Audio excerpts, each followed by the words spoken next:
yesterday, I was out in Ukambani for reasons that a lot of you must have known. Thank you so much for those who empathized with us because of the family situation we were facing. But when I was coming, I saw that in Kakamega, there was a very important meeting, a democratically organized rally of the kind that has not been recently seen in that part of the country. Mainly the young people again carrying our national flags, and we celebrate the spirit.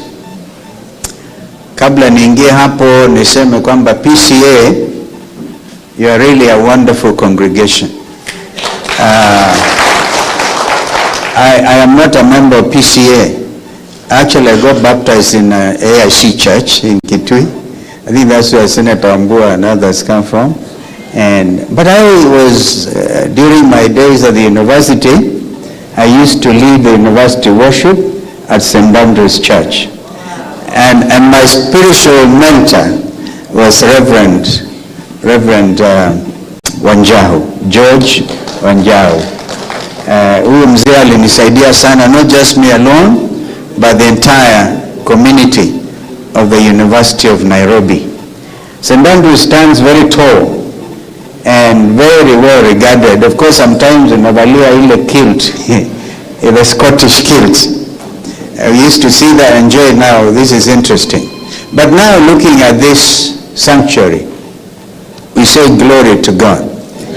You have even gone back in history to biblical times, and I see the Jerusalem stone, then I know your architects are truly, truly magnificent. That Jerusalem stone in Utawala, may God continue to do his marvelous works. And so, just taking it over from where my colleagues have left it, I watched a very senior leader in this country, Jim Orengo, senior counsel, a person I respect. We have been to the trenches together. He's in the position to know, just like I think I am, Kenyans have a lot of unanswered questions about how our late brother Raila Amolo Odinga left us. They have a lot of questions. And so Jim was very categorical. Alisema Raila aliuawa. In order to deal with that lingering issue, na tukiwa mbele ya congregation hii and before the presence of God himself, I would want to suggest power and a thorough inquest so that Kenyans can know the truth. I can tell you that people are fighting for the soul of our late brother Raila Odinga. I was privileged to work with him very closely. Very, very closely. And I may have to write a book like Senator Malala has written a play. Malala likes to write plays, but I think I'll write a book because we'll have to place on record for future generations so that Kenyans will live freely in a democratic country as envisioned under Article, I think, 1 or 2. We have multi-party democracy, Constitution 2010.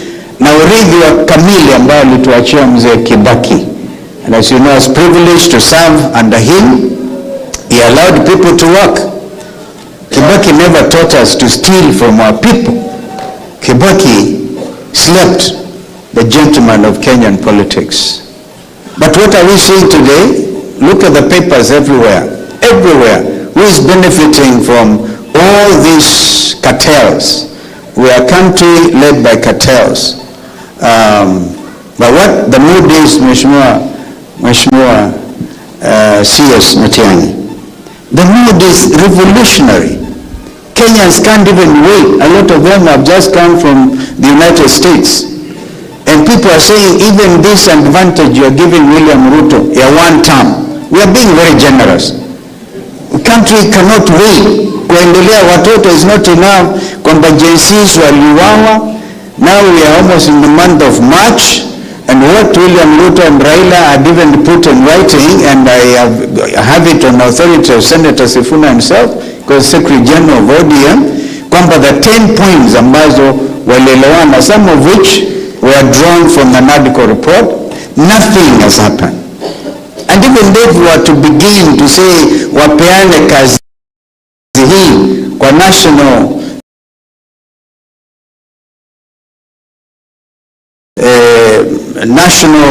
institution, wapatiwe 100,000, 2 million.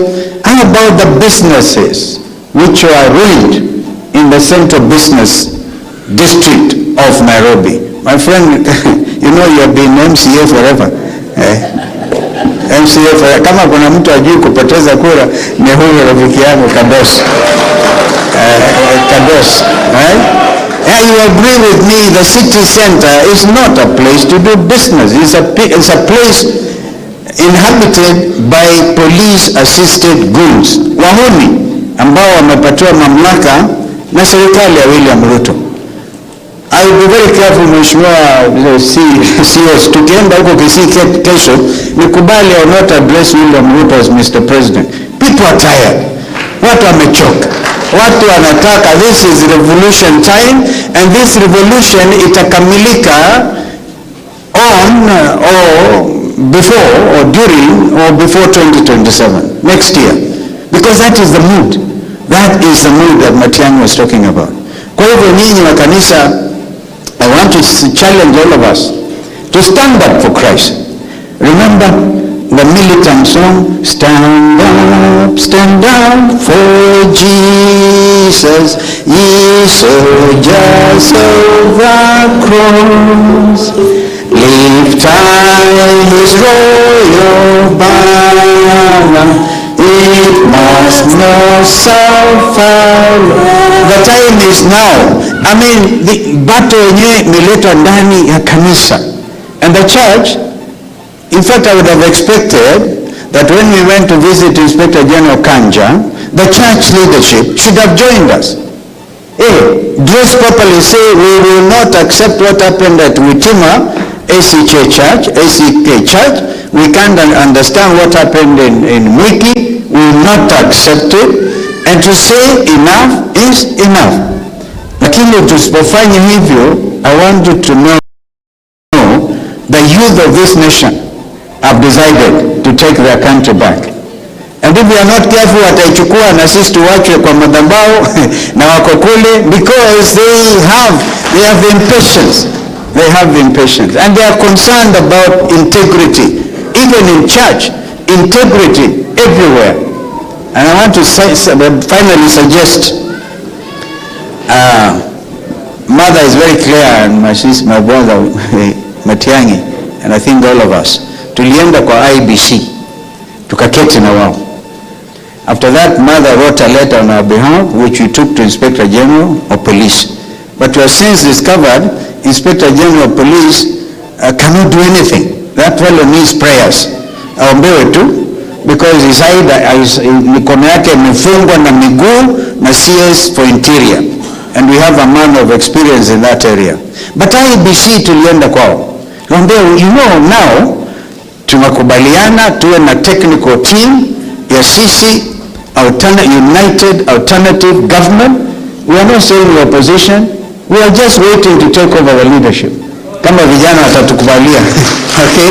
And that is the way we are moving forward.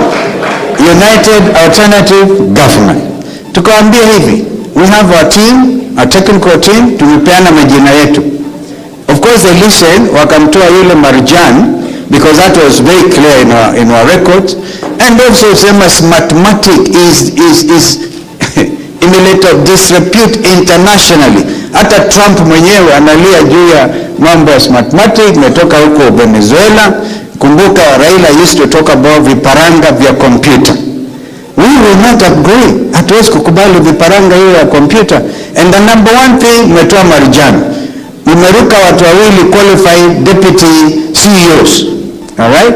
Mkachukua director, Coach Nkuli, ambaye tunajua katika petition zetu, that is a person who should not be allowed to take over as a CEO of IBC. Hiyo tunaangalia. So when we say you will not steal, Fred and my sister there, this is what we mean. There must be open recruitment of the new CEO wa IEBC. Hatutakubali mtu kama anaitwa Sunkuli who was part and parcel of mambo haya mathematic. As a matter of fact, legally we have hii maneno tumefuata kwa ndani sana. Tumegundua kwamba kuna ile inaitwa framework contract and procurement law. This thing about mathematics was tied to that framework. Iliisha in I think April last year. Kwa hivyo hata uchaguzi legally wa Malava na Mbere and ongoing by elections under mathematics is actually illegal. But we want our people also to have representatives. Kwa hivyo tunavumilia hiyo, lakini hatutavumilia ni kwamba mathematics waendelee na CEO ambaye tunamjua the William Ruto wants to handpick na kumfanya yeye ndiye ata replace Marjan. We will not accept. Kwa hiyo tunaenda tena kwa IEBC. We want to make it very clear tukiwa hapa. Ndio kanisa muombe vizuri, muombe mkijua the issues ambazo zitahakikisha uchaguzi ambao utakuja even ndio utakuweko pale uchaguzi huo, because a country is in a revolutionary mood. And this revolution will culminate in what we saw in Bangladesh last week. Vijana Bangladesh, Prime Minister Moya akachukua helicopter akahamia India because he brought the wrong type of policy of funding university education in Bangladesh. Akatarokea huko, aitwa Sheikh Hasina. Sasa wakamchukua wa Bangladesh, jeshi kwanza ikachukua Bangladesh na very very disciplined army because they actually very well known even in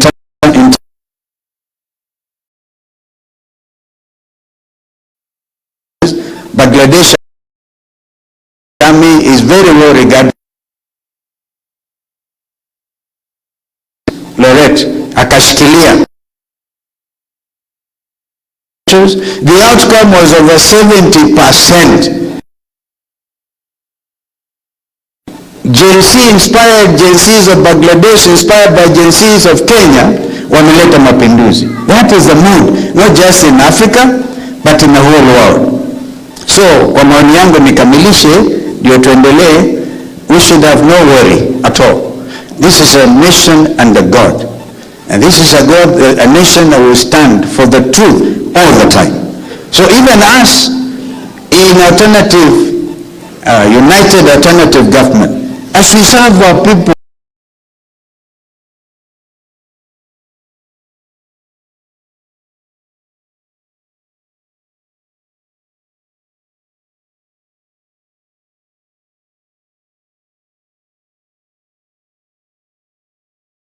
in peace, and may this wonderful congregation and the ministry of PCA itambaye.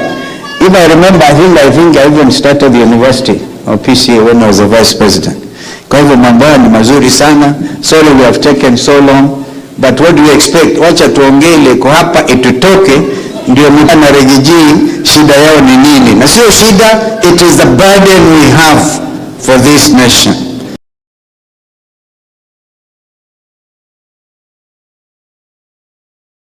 Bwana Yesu asifiwe.